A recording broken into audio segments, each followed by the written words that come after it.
হৈমন্তী শুনল, অতি সন্দর্পণে অসংখ্য দীর্ঘশ্বাস ফেলে টব দুটো হাতে নিতেই টের পেল টবগুলো ভীষণ ভারী, কষ্ট হচ্ছে নিতে। বহু কষ্টে সদর দরজার কাছে এসে থামতেই কোথা থেকে নাওয়াজ চলে এলো সেখানে। কিছুক্ষণ হৈমন্তীর দিকে পর্যবেক্ষণের দৃষ্টিতে তাকিয়ে বড় টবটা নিয়ে নিল ওর হাত থেকে। তৎক্ষণাৎ বাধা দিয়ে হৈমন্তী বলল, আমি পারবো নওয়াজ ভাইয়া, আপনাকে কষ্ট করতে হবে না। নওয়াজ মৃদু হেসে বলল, সমস্যা নেই, এবার চলো, আঙ্কেল বকাবকি করছেন। হৈমন্তী আর কিছু বলল না। সিঁড়ি বেয়ে নামার সময় কি দারুণ পীড়াদায়ক অনুভূতি হচ্ছিল তার। বাইরে আসতেই বারবার এদিক ওদিক তাকিয়ে যাচ্ছিল সে, এক পলক তুষারকে দেখতে, একটুখানির জন্য। নওয়াজ প্রশ্ন করে উঠল তখন, কাউকে খুঁজছো হেমন্তী? বারবার এদিকে ওদিকে তাকাচ্ছ যে, হোঁচট খাবে তো। সঙ্গে সঙ্গে নতজানো হলো সে, মিনমিনিয়ে বলল, কাউকে খুঁজছি না, এমনি দেখছিলাম। কি ভেবে হাসলো নওয়াজ, শব্দহীনভাবে বলে উঠল, কোথাও বেশি দিন রইলে জায়গাটার প্রতি মায়া তৈরি হয়ে যায়, ছেড়ে যেতে ইচ্ছে করে না। এটাই স্বাভাবিক। নতুন জায়গায় কিছুদিন থাকো, ওটাও প্রিয় হয়ে যাবে। এ জায়গার কথা আর মনে পড়বে না, তাই মন খারাপ করো না। নওয়াজের সান্ত্বনায় শান্ত হতে পারল না হৈমন্তী। অনুভূতিগুলো আগের মতোই রয়ে গেল। শেষবারের মতো তৈমুর ভবনের দিকে তাকালো সে। তুষারের বারান্দায় হেনা দাঁড়িয়েছিলেন। তিনি ব্যথাতুর দৃষ্টিতে তাকিয়েছিলেন হৈমন্তীর মুখ পানে। ঘড়ির কাঁটায় জানান দিচ্ছে তখন 12:55। রুমের হালকা গোছগাছ করে রুমের অচেনা বারান্দাটিতে এসে দাঁড়ালো হৈমন্তী। ততক্ষণে আশরাফ সাহেব আর রাবেয়া ক্লান্তিতে ঘুমিয়ে পড়েছেন। হৈমন্তী ঘাড় ঘুরিয়ে একবার রুমের ভিতর তাকালো। সঙ্গে সঙ্গে কেমন দমবন্ধকর অনুভূতি হলো তার। এখানে কিছুতেই ভালো লাগছে না হৈমন্তীর। সবকিছু ভীষণ অচেনা, অপ্রিয়। রুমের দেয়ালগুলোও যেন হৈমন্তীকে চিৎকার করে বলছে, আমরা তোমার জন্য নই হৈমন্তী, আমরা তোমার বড্ড অপরিচিত। হৈমন্তী ঘন ঘন শ্বাস নিল, মুদে আসা চোখ জোড়া নভস্তে নিক্ষেপ করল। হেমন্ত তার পাশেই দাঁড়িয়েছিল, মোবাইলে কি যেন করছিল সে। হঠাৎ উঁচু গলায় বলল, আপু দেখো দেখো, ওইটা তুষার ভাইয়া না? তুষার নামটা কর্ণ করে প্রবেশ করতেই তড়িৎ গতিতে চোখ মেলে তাকালো হৈমন্তী। হেমন্ত ইশারাকৃত জায়গায় তাকাতেই ল্যাম্পপোস্টের আধো আলোয় তুষারের ক্ষীণ স্পষ্ট মুখ দেখতে পেল। তুষার দাঁড়িয়ে আছে মাথা নিচু করে। হেমন্ত আবার বলল, বলো না আপু, ওইটা তুষার ভাইয়া না? হৈমন্তীর বিশ্বাস হচ্ছে না, তবুও মানতে হবে, কেননা এটাই তুষার। জিভ দিয়ে ঠোঁট ভিজিয়ে উত্তরে শুধু এটুকুই বলল সে, তুই এখানে দাঁড়া হেমন্ত, আমি দেখে আসছি ও কেন এসেছে। হৈমন্তী আর দাঁড়ালো না, গায়ের ওড়না জড়িয়ে চোরা পায়ে চলে গেল বিল্ডিং এর বাইরে। এই বিল্ডিং এর দারোয়ান নেই, তাই বেশি অসুবিধাও হলো না। ধীর পায়ে তুষারের মুখোমুখি দাঁড়ালো সে। মুখ তুলে হঠাৎই হৈমন্তীকে নিজের সামনে দেখেও চমকালো না তুষার। কথাও বলল না, শুধু হালকা কেঁপে উঠল তার আঁখি পলক। শ্বাস পেলে হৈমন্তী প্রথমে প্রশ্ন ছুড়ল, আপনি এখানে কি করছেন তুষার? তুষার জবাবহীন, বাদামি মণিজোড়া নিমেষহীন দেখছে তাকে। হৈমন্তী আবার প্রশ্ন করল, কথা বলছে না কেন তুষার? আপনি আমার বাসার ঠিকানা কোথায় পেয়েছেন? জবাবে তুষার শুধু শীতল গলায় জিজ্ঞেস করল, আমাকে না বলে চলে এলেন কেন হৈমন্তিকা? যেন ঝড়ের পূর্বাভাস এই শীতল গলা। হৈমন্তী কেঁপে কেঁপে উঠল, জবাব দিতে পারল না। নিজের বাহুতে সূক্ষ্ম ব্যথা আভাস পেতেই অল্প চেঁচিয়ে বিড়বিড়িয়ে উঠল। উফ, মশা! পরপরই আবারও গুটি কয়েক কামড়ের আভাস পেল পায়ে। বিরক্তি হয়ে তুষারকে জিজ্ঞাসা করল, আপনি শুধু শুধু এত মশার মাঝে দাঁড়িয়ে আছেন কেন তুষার? চলে যান। তুষার দুর্বোধ্য হাসল। আমার প্রণয়ের দৃঢ়তা মশারাও জানে হৈমন্তিকা, শুধু আপনিই বুঝলেন না। তুষারের এরূপ কথায় প্রতিবার ভয়ঙ্কর নীরবতায় চুপ হয়ে যায় হৈমন্তী। এবারও তাই। তবে তুষারের হাতের দিকে নজর যেতেই বিস্ময় দৃষ্টিতে তাকালো সে। উন্মুক্ত ফর্সা হাত দুটি বিন্দু বিন্দু রক্তলালে শোভিত, গলায়ও আছে। বিশেষ করে থুতনির মাঝ বরাবর মশার কামড়টি একটু বেশি নজর কাড়ল তার। থমকে যাওয়া কণ্ঠে আনমনেই বলে উঠল, থুতনিতেও কামড় দিয়েছে? দাঁত দিয়ে নিজের অধর কামড়ে ধরল তুষার। হৈমন্তীর মতো করেই বলল, মেয়ে মশাগুলো বড্ড বেয়াদব হৈমন্তিকা। আমার ঠোঁটে কামড় দিতে চেয়েছিল, কিন্তু সেখানে তো শুধু আপনার অধিকার, তাই দেইনি। রেগে গিয়ে আমার থুতনিতে কামড় দিয়ে চলে গেল। আকস্মিক এরূপ কথায় খুব খুব করে কেসে উঠল হৈমন্তী। অস্বস্তিতে এদিক ওদিক তাকাতে লাগলো। দুর্বল কণ্ঠকে জোরপূর্বক কঠিন করে বলল। চলে যান তুষার। ওপাশ থেকে সিক্ত উত্তর। আপনাকে একটু দেখতে এসেছিলাম হৈমন্তিকা, মন ভরেনি। আর একটু দেখি চলে যাব। হৈমন্তীর হাত থেকে বাজারের ব্যাগটা মাটিতে পড়ে গেছে। আলু, টমেটো, শসা একে একে ছড়িয়ে পড়েছে রাস্তায়। হৈমন্তী দ্রুত সেগুলো কুড়িয়ে নিতে লাগলো। রোদুজ্জ্বল সকালে বাজারে এসে এহেন অপ্রীতিকর ঘটনায় ভীষণ বেজার সে। ঘর্মাক্ত হয়ে আছে তার সারা শরীর, বিরক্তির মস্তিষ্ক। হঠাৎ নিজের হাতের পাশাপাশি বলিষ্ঠ একজোড়া হাত দেখতে পেল সে। তার সঙ্গে সঙ্গে হাত জোড়ার মালিকও সাহায্য করছে তাকে। হৈমন্তী ভুরু কুঁচকে এলো। কপালে ভাঁজ ফেলে পাশ ফিরে তাকাতেই তুষারকে দেখতে পেল সে। আঁতকে উঠল। হাত থেমে গেল আপনা আপনি। তুষারের কপালে সাদা কাপড়ে বিশাল বড় ব্যান্ডেজ করা। ঠোঁটের কোণ, ডান গালটা বড্ড লালাভ হয়ে আছে। বাম গালে সূক্ষ্ম তাজা আঁচড়টি দৃশ্যমান। তুষার স্বাভাবিকভাবে সব ভরে নিল ব্যাগে। এক হাতে ব্যাগ নিয়ে উঠে দাঁড়িয়ে জিজ্ঞাসা করল। বসে আছেন কেন হৈমন্তিকা, উঠুন। হৈমন্তী সম্বিত যেন এক্ষুনি ফিরল। দ্রুত উঠে দাঁড়ালো সে। বিস্ফোরিত নয়নে চেয়ে এলোমেলো গলায় প্রশ্ন চলল। আপনার এই অবস্থা কিভাবে তুষার? কাল রাতও আপনি তো ঠিক তো ছিলেন। তুষার জবাবহীন। হৈমন্তীর আতঙ্কিত ব্যথাতুর নেত্রজোড়া মুগ্ধ হয়ে দেখল কিছুক্ষণ। অল্প হেসে কথাটা সম্পূর্ণ এড়িয়ে গিয়ে বলল। চলুন হৈমন্তিকা, রোদে দাঁড়ানো যাচ্ছে না, গরম লাগছে ভীষণ। ফুটপাতের এক কোণে গাছের ছায়াতলে তুষারের বাইক দাঁড় করানো। পাশের বাদাম বিক্রেতা এক ঝুড়ি বাদাম নিয়ে আসন পেতে বসে আছেন। বাইক থেকে ঠান্ডা পানির বোতলটা নিল তুষার। বাদাম বিক্রেতাকে বলল। মামা, 20 টাকার বাদাম দিন তো। বলেই ঢকঢক করে পান করলো পুরো অর্ধেক ঠান্ডা পানি। বাকিটুকু তেষ্টাভাবে ঢেলে দিল নিজের মুখে। কোনোরূপ অনুমতি ছাড়াই হৈমন্তীর ওন্না টেনে ভেজা মুখশ্রী মুছতে লাগলো। হৈমন্তী তেতে উঠল এতে। ধমকের সুরে বলল। কি করছেন তুষার? রাস্তায় আছেন, ভুলে গেছেন? তুষার এবারও প্রশ্নের জবাব দিল না, নিজের কাজে বহাল রইল। তার এহেন নির্লিপ্ততায় প্রচণ্ড বিরক্তি হৈমন্তী। একটানে ওন্না ছাড়িয়ে রোষপূর্ণ গলায় জিজ্ঞাসা করল। আপনি কিন্তু এখনো বলেননি তুষার, কার সঙ্গে মারপিট করে এসেছেন? কাল রাতে কয়টা ছেলে একটা মেয়েকে মলেস্ট করতে চেয়েছিল, আমি আটকাতে গেলাম। মা নিয়ে বাজে কথা বলে, আমি সহ্য করতে পারিনি হৈমন্তিকা। তুষারের কণ্ঠ ভীষণ শান্ত, নির্বিকার। হৈমন্তীর বিস্ময়ে পিটপিট চোখে তাকালো। তার গলা কাঁপছে। এ ছেলে এমন কেন? অস্পষ্ট স্বরে সে বলল। তাই বলে মারপিট করবেন? কিভাবে আঘাত পেয়েছেন দেখেছেন? বিস্তর হাসল তুষার। হৈমন্তীর পড়ে যাওয়া ঘোমটাটি কপাল অবধি ভালোভাবে টেনে দিল। আলতো করে ছুলো তার শুভ্র গাল।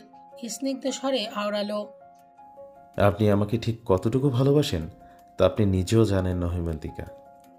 হৈমন্তী থেমে থেমে নিঃশ্বাস ফেলল। ক্ষীণস্বরে দ্বিরুক্তি করল। আমি আপনাকে ভালোবাসি না। ভুল, আপনি আমাকে ভীষণ ভালোবাসেন। তুষারের আত্মবিশ্বাস সমেত কথাটি শুনে দ্বিধায় পড়ে গেল হৈমন্তী। সে সত্যি তুষারের প্রতি এক ধরনের অদ্ভুত অনুভূতি অনুভব করে, যার নাম সে জানে না। শুধু জানে তুষার আশেপাশে থাকলে অস্থিরতা আষ্টেপৃষ্টে জেঁকে বসে তার মাঝে। প্রবল ভয়ঙ্কর অনুভূতিতে মিয়ে যায়। সে কি সত্যি তুষারকে ভালোবাসে? মনে মনে প্রশ্নটির উত্তর খুঁজতে গিয়েও থেমে যায় বারবার। বাস্তবতা থামিয়ে দেয়। তপ্ত নিঃশ্বাস ফেলে জিজ্ঞাসা করে। আমার বাজারের ব্যাগ কোথায় তুষার? তুষার ঠাট্টা সুরে জবাব দেয়। ভয় নেই হৈমন্তিকা, আমি খেয়ে ফেলব না আপনার বাজারের ব্যাগ। ততক্ষণে বাদাম বিক্রেতা বাদাম এগিয়ে দিয়েছে তাদের দিকে। তুষার পকেট হাতে মানিব্যাগ বের করলো। বাদামের দাম মিটিয়ে হৈমন্তীর সামনে দূরত্বে বাইকের হেলান দিয়ে দাঁড়ালো।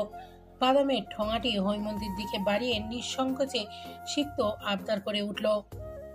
মায়ের সঙ্গে রাগ করে এসেছি হৈমন্তিকা, সকাল থেকে কিছু খাইনি, বাদামগুলো একটু খাইয়ে দেবেন আমায়? হৈমন্তীর মন যেন মুহূর্তে পাথরে পরিণত হলো। বাদাম নিল না সে। বাইক থেকে নেমে কঠিন গলায় বলল। আমার বাজারের ব্যাগটা দিন তুষার, আমি চলে যাব। তুষারের শীতল চাহনি। এখনই চলে যাবেন? হ্যাঁ। চলুন, আমি পৌঁছে দেব। ড্রয়িং রুমে অস্বস্তি মনে বসে আছে হেনা।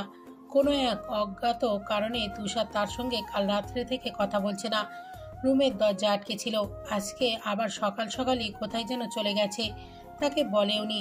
চিন্তিত হেনা দীর্ঘশ্বাস ফেলল। কলিং বেলের আওয়াজ পেতেই চমকে উঠলেন তিনি। দ্রুত গিয়ে দরজা খুললেন। তুষার গম্ভীর মুখে দাঁড়িয়েছিল।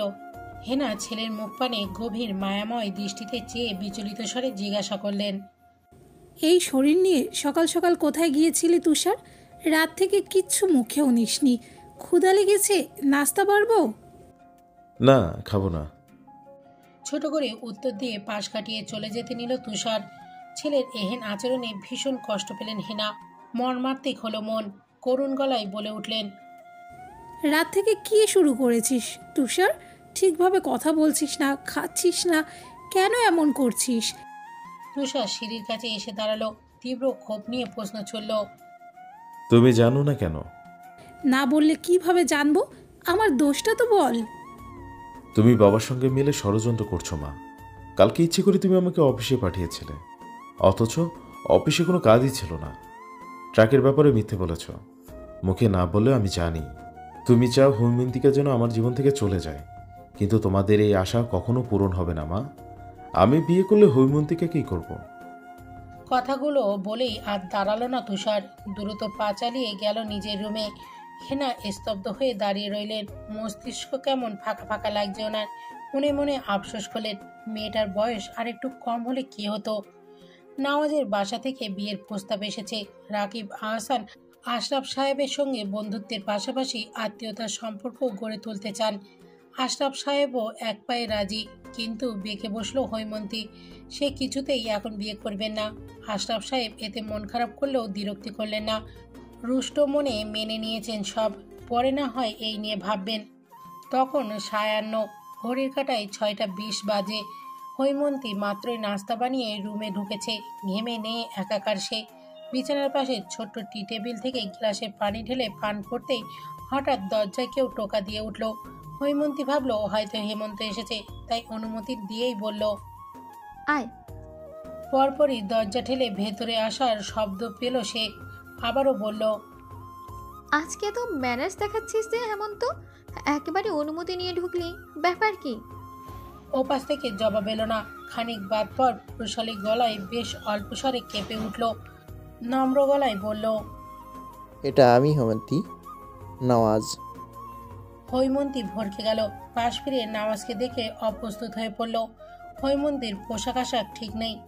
গরমে পুরনো এক সুতির কালো জামা আর টিয়া রঙের পাজামা পরেছে সে। কন্যার এক কোণা কাল রাতে বাজেভাবে ছিঁড়ে গিয়েছে, যা এখনো পাল্টানো হয়নি। কপালে অসম্ভব ময়দার ক্ষীণ আবরণ লেগে আছে। হৈমন্তী অপ্রস্তুত ভাব বাড়ল।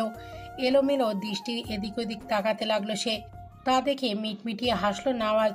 বলল, don't be panic Hemanti, be easy. Haimanti শান্ত হতে পারল না, তবে সামান্য সামলে নিল নিজেকে। জড়তার সঙ্গে বলল, না আসলে আপনি কিছু বলবেন নওয়াজ ভাইয়া? এবার যেন একটু গম্ভীর হলো নওয়াজ, তবে তার কণ্ঠ একদম স্বাভাবিক। তুমি কি বিয়ে ভেঙে দিয়েছো হেমন্তী? হৈমন্তী কিছু সময়ের জন্য থমকালো, অতঃপর অকপটে বলল, হ্যাঁ। কারণ? তেমন কোনো কারণ নেই, আমি আসলে এখন বিয়ে করতে চাই না। এ কথার পিঠে নওয়াজ দুর্বোধ্য হাসলো। সত্যি কি তাই হেমন্তী?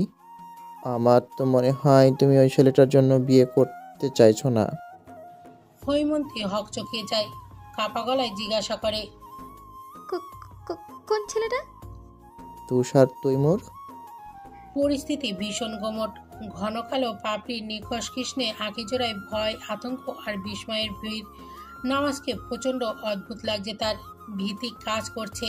পলক ফেলে তার দিকে আরেকটু মনোযোগী হলো হৈমন্তী। নওয়াজ গম্ভীর স্বরে বলল, তোমার আমাকেই বিয়ে করতে হবে হেমন্তী। তুষারকে হয়তো তুমি পছন্দ করো, হয়তো না, হয়তো বিয়ে করতে চাও, কিন্তু বিশ্বাস করো সেটা আমি হতে দেব না, যাই হোক না কেন। হৈমন্তীর চোখ বড় বড় হয়ে গেল। বিমূঢ়তায় স্তব্ধ হয়ে গেল সে। ভীতি কাজ করতে লাগলো আরো প্রবলভাবে। হৈমন্তী এহেন অভিব্যক্তি দেখে শরীর দুলিয়ে হাসলো নওয়াজ। ক্ষীণ উচ্চ শব্দে, তারপর হাসি একটু কমিয়ে বলল, আমাকে ভয় পাচ্ছ হেমন্তী? হৈমন্তী জবাব দিল না। সে আগের ন্যায় চেয়ে আছে। এমতো অবস্থায় নওয়াজকে কোনো স্বাভাবিক মানুষ বলে মনে হচ্ছে না তার। অদ্ভুত বদ্ধ পাগল লাগছে। নওয়াজ নিজের মুচকি হাসি বহাল রেখে আবারও বলল, ভয় নেই হেমন্তী, আমি মজা করছিলাম শুধু।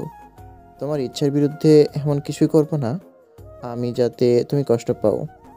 তুমি যাকে চাও বিয়ে করবে, ভালোবাসবে, সেটা একান্তই তোমার ব্যক্তি স্বাধীনতা।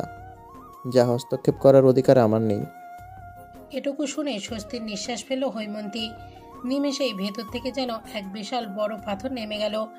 এতক্ষণে নওয়াজকে নিয়ে কত কিছুই না ভেবেছিল সে। কৃতজ্ঞতা কিংবা এমনি হৈমন্তী কিছু বলতে চাইলে তাকে থামিয়ে দিল নওয়াজ। ন্যায়নীতি নম্র সুরে বলল, তবে আমি এটাও জানি আঙ্কেল কখনো এই ছেলের সঙ্গে তোমার বিয়ে দেবে না, তাই আশা তো ছাড়তে পারছি না।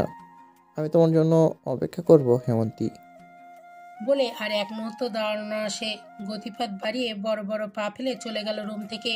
হৈমন্তী স্তব্ধ হয়ে দাঁড়িয়ে রইল। জীবনটা ভীষণ জটিল মনে হচ্ছে তার, ঠিক যেমন ধাঁধাগুলো হয়। বৃষ্টি স্নাত সকাল। নতুন ফ্ল্যাটে আসার পর থেকেই এ যাবৎ আর ভার্সিটি যাওয়া হয়নি হৈমন্তীর। বৃষ্টি হওয়ায় আজকেও যাবে না বলে মনস্থির করে রেখেছে সে। আশরাফ সাহেবও অফিসে যায়নি আজকে। মেয়ের হাতের গরম গরম পরোটা চিবোচ্ছিলেন। হঠাৎই কলিং বেল বেজে উঠল সশব্দে, টুংটাং টুংটাং। হেমন্ত নাস্তার টেবিল থেকে উঠতে নিলে আশরাফ সাহেব মানা করে বলে উঠলেন, তুই নাস্তা খা, আমি দেখছি কে এসেছে। সদর দরজার কাছে এগিয়ে আসলেন আশরাফ সাহেব। দরজা খুলতেই ক্ষীণ পরিচিত এক ছেলেকে দেখতে পেলেন। ছেলেটার চেহারায় চেনা চেনা ভাব থাকলেও ঠিক কে তা ঠাউর করতে পারলেন না। ভুরু কুঞ্চিত করে প্রশ্ন করলেন, কে তুমি?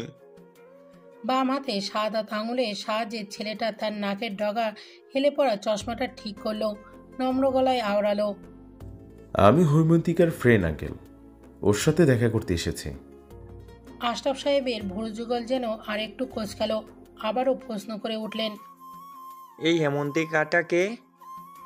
আসলে আমি হৈমন্তীর কথাই বলেছিলাম আঙ্কেল। ওকে আমি হৈমন্তিকা বলে ডাকি, আপনি যদি ওকে একটু ডাকতেন। ছেলেটার কণ্ঠস্বর ভীষণ স্বাভাবিক, চাহনি ভীষণ শান্ত। এই ভীষণ জিনিসটাই পছন্দ হলো না আশরাফ সাহেবের। ওনার মুখের ভাবভঙ্গি পরিবর্তন হলো না এক বিন্দুও। তবুও অতি সন্দর্পণে ভেতরকার সন্দেহটা চেপে গেলেন তিনি। গম্ভীর স্বরে বললেন, ভিতরে আসো। অতবার হৈমন্তীকে ডাকলেন। ওপাশ থেকে জি শব্দ উচ্চারণ করে দ্রুত অন্যা গায়ে রুম থেকে বেরিয়ে এলো সে। বাবার পাশে সুঠামদের ছেলেটিকে দেখে খানিকের জন্য থমকে গেলেন। চিনতে কয়েক সেকেন্ড লেগে গেল তার। নিজ বাবার পাশে তুষার দাঁড়িয়ে থাকাটা ঠিক বিশ্বাস হলো না হৈমন্তীর। দৃষ্টি আরও মনোযোগী হলো, তবুও ফলাফল একই। তুষার হৈমন্তীর চমকে যাওয়া মুখশ্রী দেখে ঠোঁট বাঁকিয়ে হাসল। হাই হৈমন্তিকা। হৈমন্তী জবাবহীন, বড় বড় চোখে চেয়ে আছে সে। আশরাফ সাহেব এবার একটু কেসে উঠলেন, বললেন, তোরা কথা বল, আমি আমার রুমে যাচ্ছি। আর তুমি, তোমার নাম জানা হয়নি আমার। কি নাম তোমার? তৈমুর। তৈমুর? আশরাফ সাহেব যেন একটু অবাকি হলেন, সঙ্গে সন্দেহটাও বেড়ে গেল তীব্র মাত্রা। প্রতি উত্তরে তুষার মাথা নাড়ালো শুধু। কি ভেবে আর কিছু প্রশ্ন করল না আশরাফ সাহেব। প্রশ্নর করাটা অহেতুক মনে হলো তার। ধীর পায়ে চলে গেলেন রুমে। হেমন্ত নাস্তার টেবিল থেকে উঠে এলো, হাসি মুখে একটু জোরেই বলল, তুষার ভাইয়া তুমি এখানে? আস্তে কথা বলো, নয়তো তোমার বাবা যদি জানে আমি তুষার, তাহলে ঘাড় ধাক্কা দিয়ে বের করে দেবেন। হেমন্তর মাথায় হাত বুলিয়ে দিয়ে বলল সে। শুনে খিলখিল করে হাসলো হেমন্ত। তুষার আবার বলল, তুমি নাস্তা করে যাও, আমি তোমার বোনের সঙ্গে কথা বলবো। হেমন্ত জ্ঞানী ভাব দেখিয়ে বলল, আচ্ছা আচ্ছা, এমনিতেও তোমরা তোমাদের প্রাইভেট টাইমে কি করো তাকে দেখতে চায়। হৈমন্তী কড়া চোখে তাকাতেই হেমন্ত চুপ হয়ে গেল। তাড়াতাড়ি পা চালিয়ে চলে গেল সেখান থেকে। তুষারের কাছাকাছি এসে দাঁড়ালো হৈমন্তী। তীক্ষ্ণ স্বরে প্রশ্ন করল, আপনি এখানে কি করছেন? ভয় করলো না এখানে আসতে? ভাগ্যিস মা বাসায় নেই, নয়তো বাবাকে কিছু বলে দিলে কি হতো ভেবেছেন? তুষার হাসলো, বিস্তর প্রাণ খোলা হাসি। আমি তো জানি হবু শাশুড়ি মা বাসায় নেই, তাই তো এসেছি। হৈমন্তী ছোট ছোট চোখে তাকালো, আশ্চর্য গলায় জিজ্ঞাসা করলো, আপনি আমার উপর নজর রাখছেন? সেটা তো সবসময়ই রাখি হৈমন্তিকা। হৈমন্তী ধাতস্থ হলো, কেন যেন রাগ করতে পারল না। তুষার তার চশমা ঠিক করতে নিলেই বিরক্তি গলায় বলল, হুট করে চশমা পরছেন কেন? এত ঢং কোথা থেকে আসে আপনার? কিন্তু আমি তো পারুর থেকে শুনেছি এই চশমা পরা ঢঙ্গি ছেলেদেরই আপনার পছন্দ। হৈমন্তী ধমক দিল, আমাকে নাম ধরে ডাকেন বুঝলাম, কিন্তু পারুকে নাম ধরে ডাকছেন কেন? ও যে আপনার বড় ভুলে গেছেন। উনি আমার হবুশালী হন হৈমন্তিকা। হবুশালীকে কেউ আপু ডাকে? নিষ্পাপ স্বরে আওড়ালো সে। হৈমন্তী কটমট গলায় বলল, পাগল কোথাকার। ওপাশ থেকে শান্ত উত্তর, ধন্যবাদ হৈমন্তিকা। ঘড়িতে 10:01। রাবেয়া 9টার দিকে বাইরে গিয়েছিলেন, একটু পরেই হয়তো চলে আসবেন। এদিকে তুষারের যাওয়ার নামই নেই। সে নিশ্চিন্তে সোফায় আরাম করে বসে আছে। রিমোটে বাটনে করাঘাত দিয়ে টেলিভিশনে একের পর এক চ্যানেল পাল্টে যাচ্ছে। তার এহেন নির্লিপ্ততায় ভীষণ বিরক্তি হৈমন্তী। হেমন্তর দিকে তাকিয়ে দেখল সে এখনও নাস্তা টেবিলে বসে মিটমিটিয়ে হাসছে। সেদিকে একবার কড়া দৃষ্টি তাকিয়ে তুষারের কাছে এগিয়ে এলো হৈমন্তী। বিরক্তি সুরে বলল, সমস্যা কি আপনার তুষার? এখন এখান থেকে যাচ্ছেন না কেন? টিভি থেকে নজর সরিয়ে হৈমন্তীর মুখপানে আঁখি জোড়া স্থির করলো তুষার। ভুরু উঁচিয়ে জিজ্ঞাসা করলো, বাসায় মেহমান আসলে তাদের কি এভাবে তাড়িয়ে দেন হৈমন্তিকা? আমি আপনার মেহমান। যান, আমার জন্য চটপট নাস্তা নিয়ে আসুন। হৈমন্তী শুনল না, বরং অস্থির কণ্ঠে আবার বলল, আপনি বুঝতে পারছেন না তুষার, মা এক্ষুনি চলে আসবেন। কিন্তু আমার এখন এখান থেকে যেতে ইচ্ছে করছে না হৈমন্তিকা। তার একরোখা উত্তর। হৈমন্তীর এবার প্রচণ্ড রাগ হলো। রেগে কিছু বলবে তার আগেই দরজার বাইরে থেকে রাবেয়ার কণ্ঠস্বর ভেসে আসলো কর্ণকুহরে। সম্ভবত কোনো প্রতিবেশীর সঙ্গে কথা বলছেন তিনি, এবং একটু পরেই টুংটাং শব্দে বেজে উঠল কলিং বেল। পরপর দুবার। হৈমন্তী ভড়কে গেল। রাবেয়া এসে পড়েছে। এখন কি হবে? তুষারকে তো রাবেয়া চেনেন। আশরাফ সাহেবকে যদি বলে দেন এইটা তুষার, তখন হৈমন্তীর চিন্তা বাড়ল। অজানা আশঙ্কায় হাত পা তীব্রভাবে কাঁপতে লাগলো। অথচ তুষার আগের ন্যায়ই শান্ত, নির্লিপ্ত, নির্বিকার। তৃতীয়বারের মতো কলিং বেল বাজতেই হেমন্ত জিজ্ঞাসা করল, আপু, দরজা কি খুলবো? তুষার উত্তর দিল। খুলো। হৈমন্তী না বলতে চেয়েছিল। তুষারের উত্তর শুনে চোখ বড় বড় করে তাকালো, উঁচু গলায় বলল, পাগল নাকি? বাইরে মা দাঁড়িয়ে আছে, আপনাকে দেখে ফেলে কি হবে ভাবতে পারছেন? জবাবে তুষার মুচকি হাসলো শুধু। বিন্দুমাত্র পরোয়া করল না হৈমন্তীকে। হেমন্তর পানে প্রশ্ন ছুড়ল, তোমার আপুর রুম কোনটা হেমন্ত? ডান দিকেরটা। আচ্ছা, তুমি দরজা খুলো, যাও। বাধ্য ছেলের মতো দরজা খুলতে চলে গেল হেমন্ত। তুষার হৈমন্তীর রুমের দিকে পা বাড়ালো। হৈমন্তীও পিছু নিল তার। তুষার কি করছে না করছে কিছু মাথায় ঢুকছে না হৈমন্তীর। মস্তিষ্কে তীব্রভাবে জট পাকিয়ে যাচ্ছে। সে ধৈর্যহারা হয়ে উঠল। ধৈর্যহীন কণ্ঠে বলল, আপনি ঠিক কি করতে চাচ্ছেন তুষার? আমার রুমে যাচ্ছেন কেন? তুষার এবারও জবাবহীন। রুমে প্রবেশ করেই সোজা বারান্দায় চলে গেল সে। বারান্দার আশপাশটা দেখতে দেখতে বলল, এই বারান্দাটা মোটেও পছন্দ হয়নি আমার হৈমন্তিকা। কেমন বন জঙ্গলে ভরপুর। শ্বশুর আব্বাকে বলুন বাসা পাল্টাতে, নয়তো বিয়ের পর আপনি যখন রাগ করে বাবার বাড়িতে চলে আসবেন তখন বারান্দা বেয়ে উপরে উঠতে বেশ কষ্ট হবে আমার। বলতে বলতে বাঁদিকে রেলিংয়ের উপর পা ঝুলিয়ে বসে পড়ল তুষার। হৈমন্তী এতক্ষণ চুপচাপ তুষারের কাণ্ড দেখল, এবার ভয় পেয়ে গেল ভীষণ। আতঙ্কিত গলায় মৃদু চেঁচিয়ে উঠল, রেলিং থেকে নামুন তুষার, পড়ে যাবেন। তুষার দুর্বোধ্য হাসল, নামল না। সিক্ত গলায় অনুরোধ করল, মিথ্যে হলেও আমাকে একবার ভালোবাসি বলবেন হৈমন্তিকা। নিঃসংকোচ সুপ্ত আবেদন। হৈমন্তী বক্ষস্থল কেমন কেঁপে কেঁপে উঠল। তোলপাড়ের খানিক আভাস পেল সর্বাঙ্গে। কাঁপতে লাগলো গলা। অচল কণ্ঠস্বরে ধমক দিতে চাইল, আপনি সত্যি পাগল হয়ে গেছেন, নামুন রেলিং থেকে। আগে বলুন ভালোবাসি। ভেতরে ভেতরে অসহ্য যন্ত্রণায় কাতরাতে লাগলো হৈমন্তী। শপথ করলো সে ভালোবাসি বলবে না, অথচ না বলেও উপায় নেই। ড্রয়িং রুম থেকে রাবেয়ার হাঁক শোনা যাচ্ছে। আশরাফ সাহেবের গলাও শুনতে পাচ্ছে সে। হৈমন্তী নিজের শপথ রক্ষা করতে পারল না, চোখ মুখ খিচে বলে ফেলল, ভালোবাসি তুষার। মুহূর্তেই প্রকৃতি যেন অস্বাভাবিকভাবে নীরব হয়ে গেল। কৃত্রিম কোলাহলগুলো কান অব্দি পৌঁছাচ্ছে না। ভালোবাসি শব্দটা উচ্চারণ করেই ঘন ঘন শ্বাস নিতে লাগলো হৈমন্তী। বক্ষস্থল প্রবলভাবে ওঠানামা করছে তার। হঠাৎ ধূপ করে এক আওয়াজে ধীর স্থিরভাবে চোখ মেলে তাকালো সে। তুষারকে রেলিংয়ের উপর না দেখতে পেয়ে আত্মা যেন শুকিয়ে মরুভূমি হয়ে গেল। ভীত মনে দ্রুত রেলিংয়ের দিকটা ছুটে গেল সে। দৃষ্টি ফেলল নিচে। তাকে ভয়াবহ ভয় পাইয়ে তুষার ডিপি পায়ে বেয়ে দুতলা থেকে নিচে নেমে গেছে। নেমে আর উপরে তাকায়নি। চশমা খুলে তা পকেটে রাখতে রাখতে চলে গেছে সেখান থেকে। হৈমন্তী তবুও তাকিয়ে রইল তুষারের এক্ষুনি ধূলিসাৎ হওয়া স্থানটির দিকে। দৈবাত্য মায়ের উঁচু গলার ডাকাডাকিতে সম্বিত ফিরল তার। দ্রুত ড্রয়িং রুমে পদচারণ করতেই আশরাফ সাহেবের প্রশ্ন সম্মুখীন হতে হলো তাকে। তোর বন্ধু কই হেমন্তী, দেখছি না যে? চলে গেছে বাবা। রাবিয়া তখন ড্রয়িং রুমের টেবিলে বসে ঠান্ডা পানি পান করছিলেন। বন্ধু কথাটাই শুনে অনুসন্ধানী গলায় বললেন, কোন বন্ধু এসেছে রে? ছেলে নাকি মেয়ে? নাম কি? হৈমন্তী জবাব দিল, ছেলে তৈমুর নাম। রাবিয়ার কপালে সূক্ষ্ম ভাঁজ পড়ল। তৈমুর? কোন তৈমুর? আফতাব ভাইয়ের ছেলে তুষার তৈমুর? তুষারের নাম শুনতেই তেতে উঠলেন আশরাফ সাহেব। প্রলয়ঙ্কারী ধমক দিয়ে উঠলেন, এখানে এই ছেলের নাম আসছে কোথা থেকে? তৈমুর কি অন্য কারোর নাম হতে পারে না? কথায় কথায় এই ছেলের নাম নিতে হবে কেন তোমার?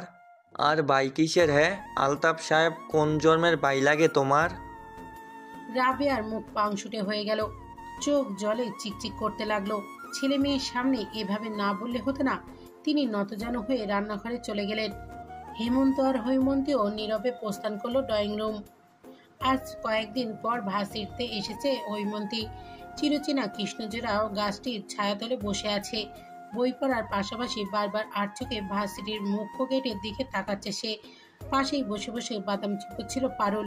হৈমন্তীকে বারবার গেটের দিকে তাকাতে দেখে ভুরু কুঁচকে বলল, কি রে, এদিক ওদিক তাকাচ্ছিস কেন বারবার? কাউকে খুঁজছিস? হৈমন্তী চমকে উঠল যেন। থতমত গলায় বলল, কাউকে না, কাউকে খুঁজছিলাম না। পারুল তার দৃষ্টি আরো তীক্ষ্ণ করল। মিথ্যে বলছিস, আমি জানি তুই কাকে খুঁজছিস। উল্টাপাল্টা কথা বলিস না, আমি কাউকে খুঁজছি না। হৈমন্তীর কথা বিশ্বাস করল না পারুল। ডিটেকটিভের সত্তা নিজের মাঝে বহন করেই বলল, আমার মনে হয় তুই তুষারকে খুঁজছিস।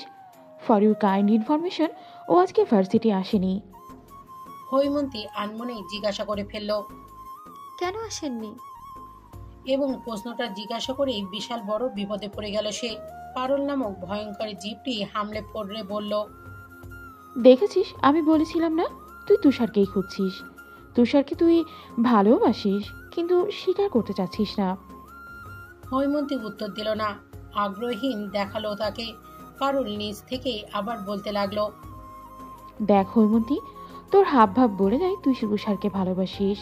তাছাড়া একদিন না একদিন আঙ্কেলও মেনে নেবেন তোদের সম্পর্ক। তাহলে কেন ছেলেটাকে শুধু শুধু কষ্ট দিচ্ছিস? তুষার সত্যিই ভালোবাসে তোকে হৈমন্তী। ওপাশ থেকে হৈমন্তী অস্পষ্ট কণ্ঠে বিড়বিড়িয়ে উঠল, বাবা মানবে না পারু, কখনো মানবে না। কড়া রোদে আশপাশ খাকা করছে। কারেন্টের তারে চুপচাপ বসে আছে কালো কুচকুচে এক ঝাঁক কাক। মাত্রই গোসল সেরে এসেছে তারা। শরীর ঝাঁকিয়ে দেহের সমস্ত পানি ঝেড়ে ফেলতে চাইছে বারংবার। হৈমন্তী ঘরের এক কোণে থাকা টেবিলটা পরিষ্কার করছিল। ইদানিং পড়াশুনোয় সব লাটে উঠেছে তার। টেবিলের ধারের কাছেও ঘেঁষে না সে। ফলস্বরূপ টেবিলের জায়গায় জায়গায় ধুলোবাড়ি বিরাট আস্তানা পড়ে রয়েছে। উপরের তাকটা পরিষ্কার করতেই কোথা থেকে হন্তদন্ত ভয়ে উপস্থিত হলো হেমন্ত। কণ্ঠে হাজারো ভয় আর উত্তেজনা নিয়ে চেঁচালো, আপু, বাবা কেমন যেন করছে, কথা বলতে পারছে না, বিছানায় শুয়ে কেমন কাতরাচ্ছে। এটুকু শুনে উত্তেজিত হলো হৈমন্তীও। দ্রুত বাবার রুমে ছুটতে ছুটতে বলল, মা বোধহয় ছাদে। হেমন্ত, মাকে ডেকে আন, আমি বাবার কাছে যাচ্ছি। হেমন্ত ছাদের উদ্দেশ্যে দৌড়াতে লাগলো। বাবার রুমে প্রবেশ করতেই হৈমন্তীর নজরে প্রথম আশরাফ সাহেবের ঘর্মাক্ত মুখখানাটা আটকালো। পুরো শরীর ঘেমে একাকার। ওনার শটান হয়ে শুয়ে কেমন হাঁসফাঁস করছেন। হৈমন্তীও দৌড়ে বাবার মাথার কাছটা হাঁটু গেড়ে বসলো। দুহাতে ওনার এক হাত চেপে ধরে আতঙ্কিত গলায় জিজ্ঞাসা করলো, কি হয়েছে বাবা? এমন করছো কেন? খারাপ লাগছে?